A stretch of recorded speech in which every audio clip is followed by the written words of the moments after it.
The forgotten tower that changed the world, the hidden story of the first skyscraper. Before the Empire State Building, before Dubai's Burj Khalifa, there was one revolutionary tower that started it all, and no one talks about it. You know, the iconic skyscrapers that dominate our world today. From Empire State Building to the Burj Khalifa, massive steel giants that slice through the clouds and touch the edge of heaven. But have you ever wondered where it all began? What if I told you the world's very first skyscraper stood at just 10 stories tall, had no grandeur, no fame, and today, barely anyone remembers it existed? This is not just a story about a building. It's about ambition, revolution, and a forgotten legacy that reshaped the entire human skyline. This is the untold story of the first skyscraper. In the mid-1800s, cities were expanding, population boomed, and industrialization swept across Europe and America. But the buildings? They were still shackled to tradition. Even in the greatest cities of the time, London, New York, Paris, most buildings stood no more than 5 or 6 stories tall. Why? Because of two simple, powerful limitations. Gravity. The taller a building got, the thicker and heavier the stone walls needed to be to support the weight above. Eventually, they'd buckle under their own mass. Human legs. Elevators were primitive. People simply weren't climbing 100 steps to get to work. So cities grew outward, not upward, until a fire, an inferno, burned down nearly all of Chicago. October 8th, 1871. A spark, possibly from a cow's hoof in Mrs. O'Leary's barn, ignited dry wooden buildings in a city gripped by drought. Flames spread like wildfire. Literally, in just 2 days, over 17,000 buildings were destroyed. Nearly 300 people died, and 100,000 were left homeless. The once proud city of Chicago lay in smoldering ruins. But here's the thing about destruction. It opens the door to rebirth. Chicago's leaders were determined. They would not rebuild the past. They would build the future. In stepped William Louis Baron Jennie, a man few had heard of. But history would one day whisper his name. Jennie wasn't your average architect. He was trained as an engineer and had served as a Union Army officer during the Civil War.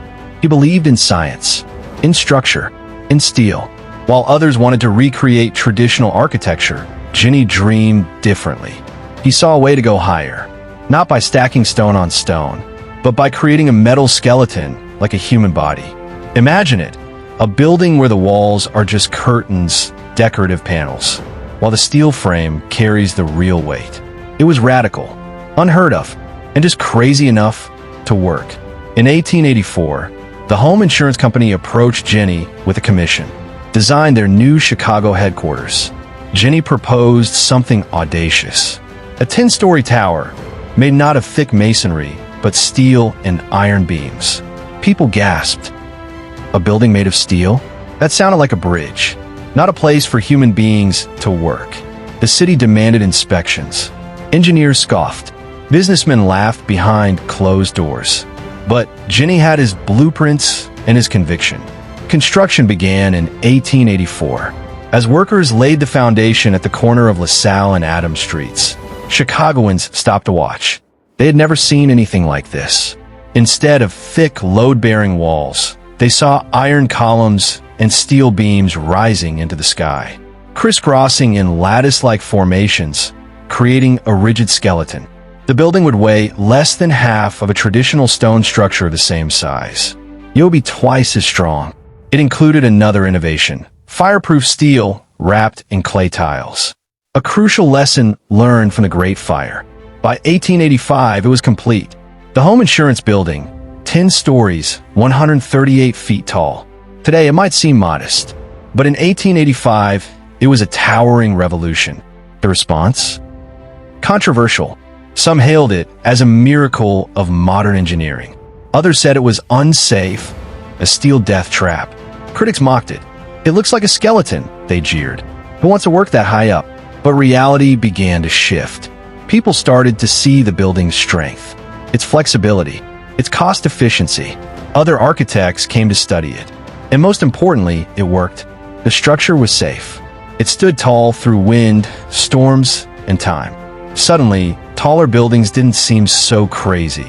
The 1890s roared in like a lion. With steel frame construction now proven, architects across the U.S. went vertical. Chicago became a mecca of innovation. Soon, buildings reached 15, 20, even 30 stories. Then New York joined the race. By 1902, the Flatiron Building soared 22 stories. In 1913, the Woolworth Building hit 57 stories. And in 1931, the year the Empire State Building opened, Jennie's humble tower was torn down. Ironically, the father of all skyscrapers was demolished to make room for more skyscrapers. Today, you won't find the home insurance building on any tourist map. There's no grand monument, no Hollywood movie, just a plaque at the site where it once stood. But every city's skyline, every glass tower, every vertical empire owes its soul to that moment in 1884. And to one man, Jennie, who dared to dream upward. Because the world didn't need just another building. It needed a new kind of architecture, a new kind of ambition, a new kind of city. And it all started with 10 stories and a skeleton of steel. What do we learn from this forgotten tower? Innovation meets resistance. Every revolutionary idea is ridiculed until it becomes the standard. Form follows function. Jennie's engineering-first mindset created a blueprint still used in modern construction today. Out of tragedy comes transformation. Without the Great Fire, there may never have been a skyscraper. Don't let modest beginnings fool you. The most important revolutions often start quietly. The next time you walk through a city and gaze upward, remember that it was not glass or glamour that started it all. It was vision, steel, and a forgotten genius. A century ago, one man defied tradition and built the impossible. Today, we live in his dream. From Shanghai to Chicago, from Dubai to New York. We build not just upward but forward. Because one tower, a quiet, steel-framed rebel, showed us that the sky is not the limit. It's just the beginning.